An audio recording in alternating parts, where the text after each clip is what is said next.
Now, many of you will remember the wonderful British television interviewer Michael Parkinson. He hosted great talk shows and had a special sort of soft spot for Australia, I suppose. And as part of their 90th anniversary celebrations, the ABC is rerunning many of the shows he broadcast from here.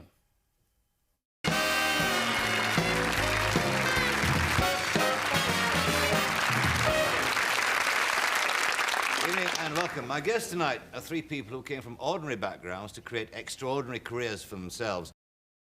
Those were the days, weren't they? Walking on with the music, and we're all sitting down by the TV. We couldn't record it. You had to be there at the right time and watch it with your family or you'd miss out. I had a look at some of them today, some of these episodes. I would have watched many of them with my family when they were first broadcast back in the late 70s, early 80s. They had great and varied guests on these talk shows, speaking with Michael Parkinson, people as varied as Gough Whitlam, Spike Milligan, Gary McDonald, June Salter, the list goes on. But what about this strange little warning that the ABC has put now at the front of the shows? The following program expresses attitudes that are not consistent with current standards and may offend some viewers. Say what? These Parkinson reruns might offend us? These chat shows might offend us? Were we that ribald back in the day? The ABC thinks it has to preemptively apologise for jokes or comments made in old shows that might retrospectively not be seen as appropriate. We warn you that back 30 years ago people weren't woke.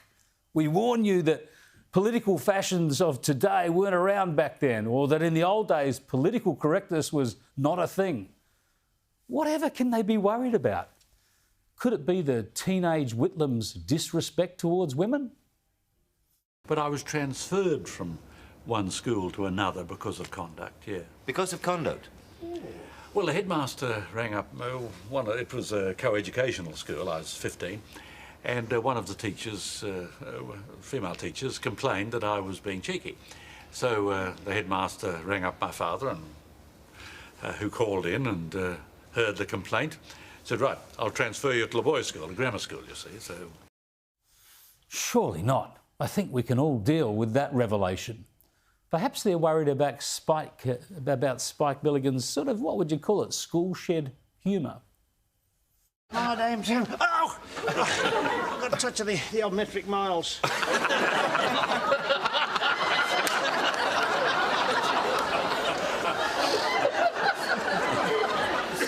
Yes, well, you've got the bird. My name.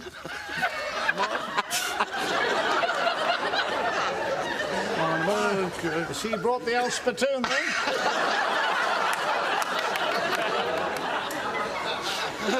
Listen, Malcolm. My name is Richard Scratcher. Very rarely referred to as Dick. Well, some of them thought it was funny. Surely the ABC can't be offended by that. What an amazing panel they had there. Gough Whitlam, Harry Seacombe, the great singer and comedian, Barry Tuckwell, the great French horn player, and Spike Milligan. Surely the ABC can't be offended by that. For heaven's sake, this is a mob who didn't even apologise for showing me up a dog, but now they're offended by that sort of thing? Maybe it's racism. Maybe the ABC thinks Spike Milligan was racially mocking Australians. There's a lovely pub in Woy, where there's plenty of fags and beer. That's why we're the biggest graveyard in the southern hemisphere. Make the announcements, Michael. All right. Oh, that's all we've got time for. Nothing My thanks to Gough with a Whitlam, Harry Seacombe, Barry Tuckwell, and to Spike Milligan, I think. A reminder next week, my guests are Billy Connolly or June Salter. It's the oldest joke in the book, isn't it? Maybe the people of Woy Woy ought to launch a class action. Look, this just goes to the politically correct mindset at the ABC, doesn't it? So smugly convinced of their own moral superiority, they want to distance themselves from people who spoke openly more than 3 decades ago. This is, again, cancel culture and attempting just to rewrite history. But worst of all, it's just insulting. It's treating the viewers as fools. I'll give you the strong tip. The people watching this stuff know that the programs are old And they know the ABC is not endorsing now what some comedian said on their show in the 1970s or any other decade. The ABC ought to get a grip and treat their viewers with more respect. And actually, they could learn a bit from these shows, because these shows seem to include just a little bit more diversity of opinion back then.